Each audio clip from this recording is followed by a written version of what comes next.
بسم اللہ الرحمن الرحیم۔ اللہ کے نام سے شروع جو بہت مہربان اور نہایت رحم کرنے والا ہے۔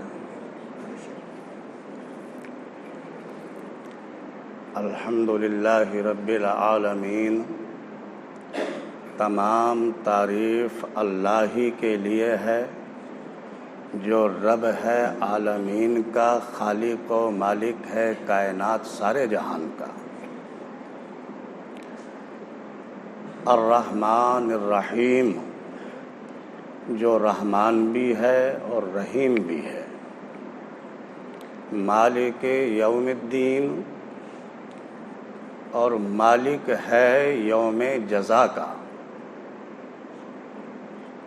جو انصاف کا دن ہوگا، حساب کا دن ہوگا۔ ایاک نعبد و ایاک نستعین،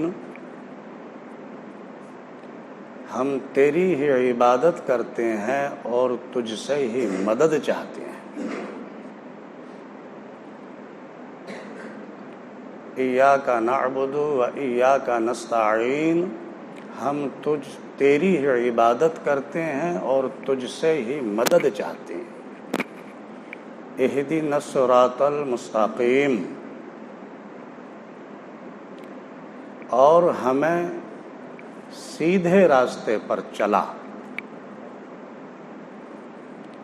صراط الذین انعمت علیہم، ان لوگوں کے راستے پر جن پر تیرا انعام ہوا ہے، تیرا احسان ہوا ہے۔ صراط الذین انعمت علیہم، ان لوگوں کے راستے پر نہیں جن پر تیرا غضب ہوا۔ غیر المغضوب علیہم ولا الضالین، اور نہ ان لوگوں کے راستے پر جن پر تیرا غضب ہوا ہے اور جو بھٹکے ہوئے ہیں۔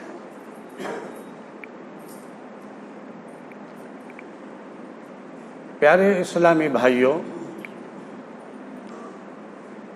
یہ سورہ فاتحہ شریف جو ہم ہر نماز میں ہی پڑھتے ہیں اور سبھی کے یاد ہوا کرتی ہیں، اس کا مطلب بھی ہمیں صاف صاف سمجھ میں آ گیا ہوگا۔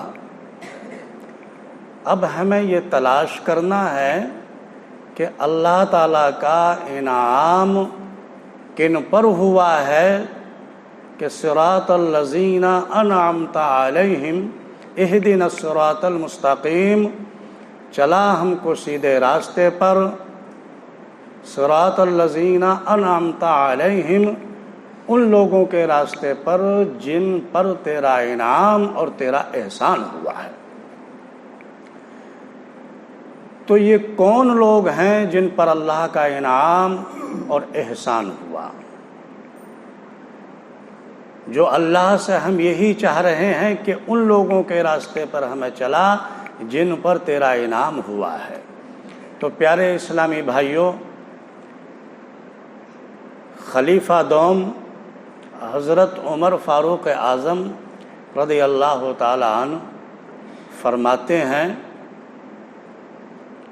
کہ میں نے سنا اپنے آقا جناب محمد الرسول اللہ صلی اللہ تعالی علیہ وسلم کو ارشاد فرماتے ہوئے،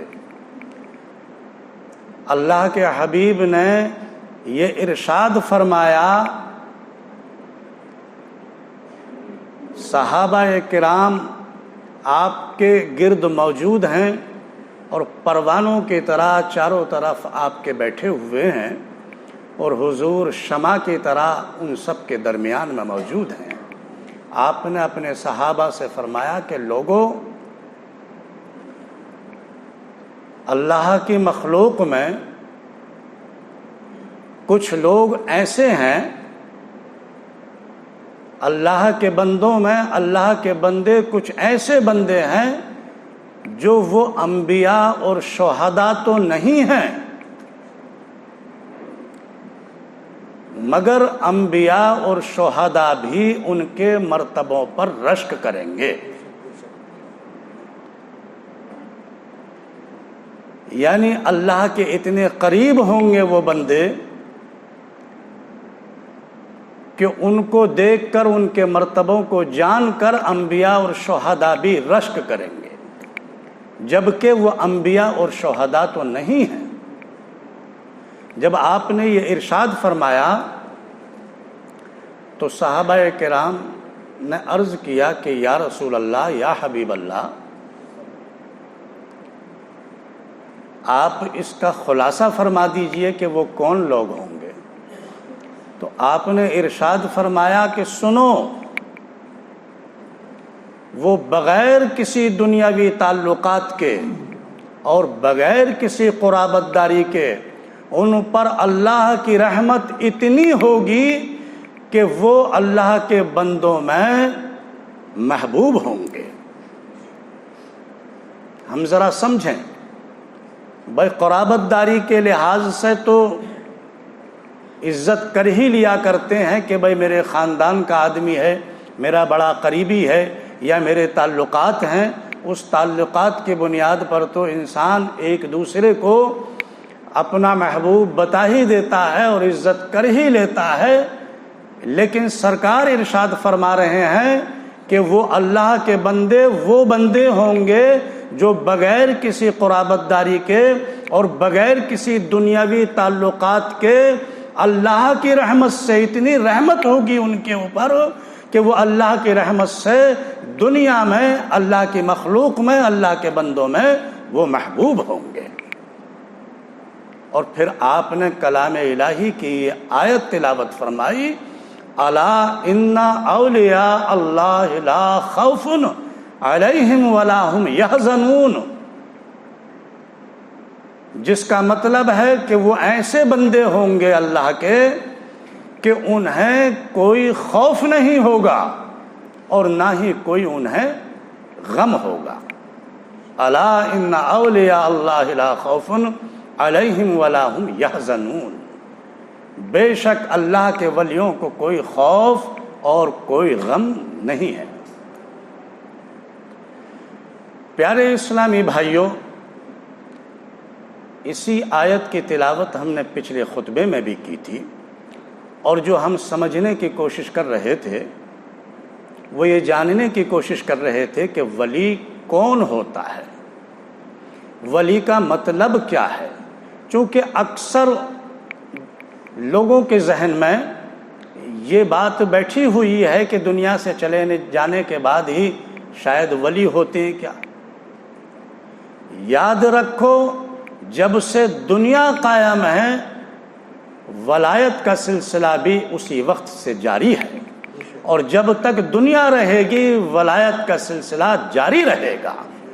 ولایت ختم نہیں ہے، نبوت کا دروازہ ختم ہو چکا ہے. ہمارے نبی حضور احمد مجتبیٰ صلی اللہ تعالی علیہ وسلم پر نبوت ختم کر دی گئی. آپ آخری نبی ہیں، اب کوئی اور نبی نہیں آئے گا.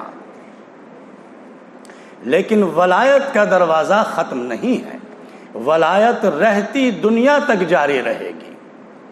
تو اب ہمیں یہ سمجھنا ہے کہ ولی کون ہوتا ہے، ولی کا مطلب کیا ہے.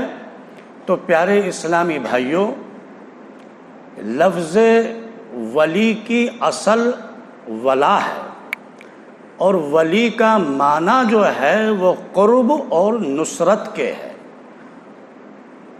اور دوست کے بھی معنی آتا ہے. اور دوست بھی جبھی ہوتا ہے جب بہت زیادہ قریب ہوتا ہے، تبھی دوست بھی ہوتا ہے. تو ولی کا معنی جو ہے وہ قرب اور نصرت کے ہے. اور یہ قرب اور نصرت کیسے حاصل ہوتی ہے، اللہ کس طرح سے اپنا کرم فرماتا ہے، اپنے بندوں کے کس طرح قریب ہوتا ہے. تو اللہ کے وہ بندے جو فرائض سے اپنے رب کو راضی کرتے ہیں اور اطاعت الہی میں ہمیشہ مشغول رہتے ہیں، اور ان کا دل اللہ کے نور سے روشن رہتا ہے، اور وہ خدا کی معرفت میں ہمیشہ مستغرق رہتے ہیں. جب وہ بولتے ہیں اپنی زبان سے اللہ کی تعریف کے ساتھ ہی بولتے ہیں، اور وہ جب سنتے ہیں تو اللہ کی آیتیں ہی سنتے ہیں، اور جب وہ دیکھتے ہیں تو اللہ کی قدرت کی دلیلیں ہی دیکھتے ہیں، اور معرفت ہی خدا کی ان کے دل میں موجود ہوتی ہے، وہ قدرت الہی کو دیکھتے ہیں. اور جب وہ کچھ کرتے ہیں تو اللہ ہی کے امر پر، اللہ کے حکم پر وہ کوشش کرتے ہیں جس سے اللہ کا قرب حاصل ہو جائے اور اللہ ان سے راضی ہو جائے. یعنی ہمیشہ وہ اللہ کی معرفت میں مستغرق رہتے ہیں. وہ اپنے دل کی آنکھوں سے جب دیکھتے ہیں تو خدا کے سوا غیر کو نہیں دیکھتے. جب اللہ کا بندہ اس پوزیشن پر پہنچ جاتا ہے، اس میں یہ صفات موجود ہو جاتی ہیں، تو اللہ تعالیٰ کا قرب اس کو نصیب ہوتا ہے اور اللہ اس کا مددگار ہو جاتا ہے. اللہ کا وہ بندہ جو بولتا ہے تو اس کی بولی میں اللہ ہی کی بولی ہوا کرتی ہے. اللہ کا وہ بندہ جب کچھ کرتا ہے تو اللہ ہی کی طرف سے ہوا کرتا ہے. یعنی اللہ کی مدد اس کو اس طرح نصیب ہو جاتی ہے، اللہ کا قرب اس کو اتنا حاصل ہو جاتا ہے. تو ولی جو ہے وہ رہتی دنیا تک ولایت کا سلسلہ جاری رہے گا. یہ ذہن ہمارا کہ دنیا سے چلے جانے کے بعد میں ہی شاید ولی ہوا کرتے ہیں، یہ مناسب نہیں. حالانکہ ٹھیک ہے، دنیا سے چلے جانے کے بعد اجماع امت نے جن کو یہ سمجھا ہے کہ واقعی یہ اللہ کے محبوب بندے ہیں تو وہ اللہ کے اولیاء ہیں. لیکن پیارے اسلامی بھائیوں، دنیا اللہ کے ولیوں سے کبھی خالی نہیں رہا کرتی. آپ کی اس محفل میں بھی نہ جانے کون اللہ کا ولی ہو سکتا ہے، کس کو اللہ کا قرب اتنا حاصل ہو سکتا ہے. بس نظر چاہیے سمجھنے کے لیے، اور اس کو سمجھنے کے بعد اپنے لیے بھی یہ کوشش کرنا چاہیے کہ ہم بھی اپنے رب کا قرب حاصل کر لیں. تو اللہ تعالیٰ کا قرب اپنے ان بندوں پر، اللہ کا قرب ان کو حاصل ہوتا ہے، ان بندوں پر اللہ کا کرم ہوتا ہے اور اللہ ان کو اپنا محبوب بنا لیتا ہے. آیت پاک میں جو آگے قرآن میں فرمایا گیا الذین آمنوا وکانوا یتقون، یعنی اچھی طرح سمجھ لو کہ میرے جو بندے ایمان لائے اور وہ پرہیزگاری پر قائم رہے. اور پرہیزگاری میں یہ سب شامل ہے جو ہم نے نیک بندوں کی یہ صفات آپ کے سامنے ہم نے بتائی، یہ تمام پرہیزگاری میں شامل ہے. الذین آمنوا وکانوا یتقون، جو ایمان لائے اللہ پر اور پرہیزگاری پر اپنی زندگی گزارتے ہیں. اے لوگو سمجھ لو. پھر آگے کہا گیا لہم البشریٰ فی الحیات الدنیا وفی الآخرہ، ان کے لیے خوشخبری ہے اس دنیا کی زندگی میں بھی اور آخرت میں بھی. لا تبدیل لکلمات اللہ، اور یاد رکھو اللہ کے کلمے یعنی اللہ کی باتیں تبدیل نہیں ہوا کرتی. اللہ نے جو فرما دیا وہ حق ہے، وہ سچ ہے، کبھی وہ بدلتا نہیں. لا تبدیل لکلمات اللہ ذالک هو الفوز العظیم، اور یہ بہت بڑی کامیابی ہے. اور یقیناً پیارے اسلامی بھائیوں، یہ بہت بڑی کامیابی ہے جو اللہ کا بن جائے، اور جو جس کا اللہ بن جائے، جس کو اللہ کا قرب حاصل ہو جائے، تو پھر اس سے بڑی اور کون سی کامیابی آپ دیکھیں گے. ذالک هو الفوز العظیم، یہ بہت بڑی کامیابی ہے. آگے کہا گیا ولا یحزنک قولہم، اپنے ان بندوں کو تسلی دی گئی کہ اگر لوگ تمہیں کوئی پاگل کہے یا مجنون کہے یا دیوانہ کہے، ولا یحزنک قولہم، تم کوئی غم مت کرو، کسی طرح سے پریشان مت ہو، کچھ بھی کوئی کہتا رہے کہ یہ تو مجنون ہو گیا، یہ پاگل ہے، یہ دیوانہ ہے، یہ میں جانتا ہوں کہ تم میری محبت میں تم نے اپنی حالت یہ بنا رکھی ہے، تم میرے لیے جیتے ہو، میرے لیے مرتے ہو، اگر تم دیوانے ہو تو میرے دیوانے ہو، اگر پاگل ہو تو میرے پاگل ہو۔ ولا يحزنك قولهم، تم سے کوئی کچھ بھی کہے تم کوئی غم مت کرو۔ ان العزت للہ جمیعا، یاد رکھو عزت کا مالک اللہ ہے، ساری عزت اللہ ہی کے لیے ہے، وہ جس کو چاہے عزت دے دے اور جس کو چاہے وہ ذلیل کر دے، عزت ساری اللہ ہی کے لیے ہے۔ وَهُوَ السَّمِيعُ الْعَلِيمُ، اور وہ سب کچھ جانتا ہے اور سنتا بھی ہے۔ وآخر دعوانا